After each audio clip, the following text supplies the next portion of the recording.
नमस्कार। मिठास से भरी है ये भाषा, अपनों से जोड़ती है ये भाषा। सीमा पर रक्षा करते सैनिकों की चिट्ठी में राज करती है ये भाषा। आप सभी को मेरा नमस्कार। आज हिंदी दिवस पर थोड़ी देर आपसे बात करना चाहता हूँ। बात जब हिंदी की हो रही है और मुझे हिंदी का भविष्य देख रहा है, इसलिए मेरी आंखों के सामने एक आशा की किरण और लौ जगमगा रही है। हम सभी जानते हैं हिंदी को हमेशा से चुनौतियों का सामना करना पड़ा है। अगर मैं बात करूं सर्वप्रथम माधवराव सप्रे जी की, उन्होंने 1916 और 1920 के दौरान हिंदी के लिए काफ़ी चिंताएं व्यक्त की हैं। उन्होंने कहा है हमारी हिंदी कैसी होनी चाहिए, हिंदी को सर्वग्राही और सर्वव्यापी बनाने के लिए क्या किया जाना चाहिए। मैं बात करूं महात्मा गांधी जी की, उन्होंने भी राष्ट्रभाषा को लेकर काफ़ी चिंताएं व्यक्त की हैं। उन्होंने ना सिर्फ राष्ट्रभाषा पर लिखा है, उन्होंने राष्ट्रभाषा और लिपि पर भी लिखा है। उन्होंने कहा है लिपि का होना भी हिंदी के लिए बाधक बनी है।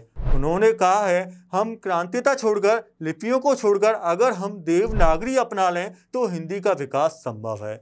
उन्होंने कहा है हिंदी और अंग्रेजी में भी राष्ट्रभाषा कौन सी अच्छी साबित हो सकती है, उसके लिए उन्होंने कहा राष्ट्रभाषा होने के लिए 5 लक्षण होने चाहिए, जैसे कि सरकारी नौकरों के लिए वो भाषा आसान हो, हमारे भारत देश की आर्थिक, राजनीतिक और धार्मिक तीनों को समेटने वाली हो, हमारे भारत देश के लोग उसे आसानी से बोल सकते हो, एक ऐसी भाषा जिसे सभी जगह बड़े आसानी से बोला जा सकता है, और एक ऐसी भाषा जिसके विस्तार के लिए क्षणिक और तात्कालिक समय पर जोर ना दिया जाए।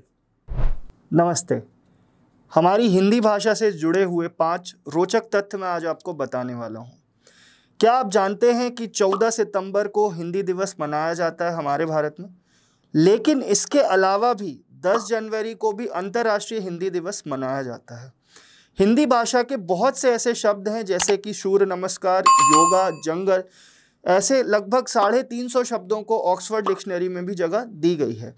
भारत के अलावा भी ऐसे बहुत सारे देश हैं जहां पर हिंदी भाषा बोली जाती है। फिजी द्वीप जो कि ऑस्ट्रेलिया के नज़दीक हैं, वहां पर हिंदी भाषा को राष्ट्रीय भाषा के रूप में स्वीकार किया गया है। हमारे संविधान में भी अनुच्छेद 343 में हमारी हिंदी भाषा का जिक्र है। विश्व में बोले जाने वाली भाषाओं में हमारी हिंदी भाषा 4थे स्थान पर है। ऐसा क्यों? आज भी केंद्र और राज्य सरकार के करीब 9000 वेबसाइट्स ऐसी हैं जो अंग्रेजी में खुलती है। आज भी उच्च अध्ययन के पाठ्यक्रम अंग्रेजी में छपते हैं। आज भी न्यायालय के आधिकारिक दस्तावेजों में अंग्रेजी राज करती है। क्या आपने कभी सोचा है हम एटीएम में पैसा निकालने से पहले हिंदी का चयन ना करके हम अंग्रेजी का चयन करते हैं? क्या धन्यवाद बोलने पर झिझक और थैंक यू बोलने पर हमारा सीना चौड़ा होना चाहिए? क्या नमस्कार बोलने पर झिझक और गुड मॉर्निंग बोलने पर हमारा स्वाभिमान ऊंचा होना चाहिए? क्या आप सभी ने महसूस किया है कि सी इज माई वाइफ बोलने पर हम गौरवान्वित महसूस करते हैं, वही वह मेरी धर्मपत्नी है बोलने पर हम सभी झिझकते हैं?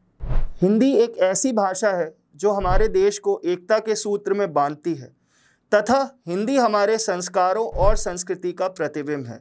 तो चलिए अंग्रेजी के इस मुखौटे को हटाते हैं और अपनी हिंदी भाषा को अपनाते हैं। आओ हम सब मिलकर आज हिंदी दिवस पर शपथ लेते हैं कि हम अपनी मातृभाषा हिंदी का सदैव सम्मान करेंगे तथा अपने देश को आत्मनिर्भर बनाएंगे।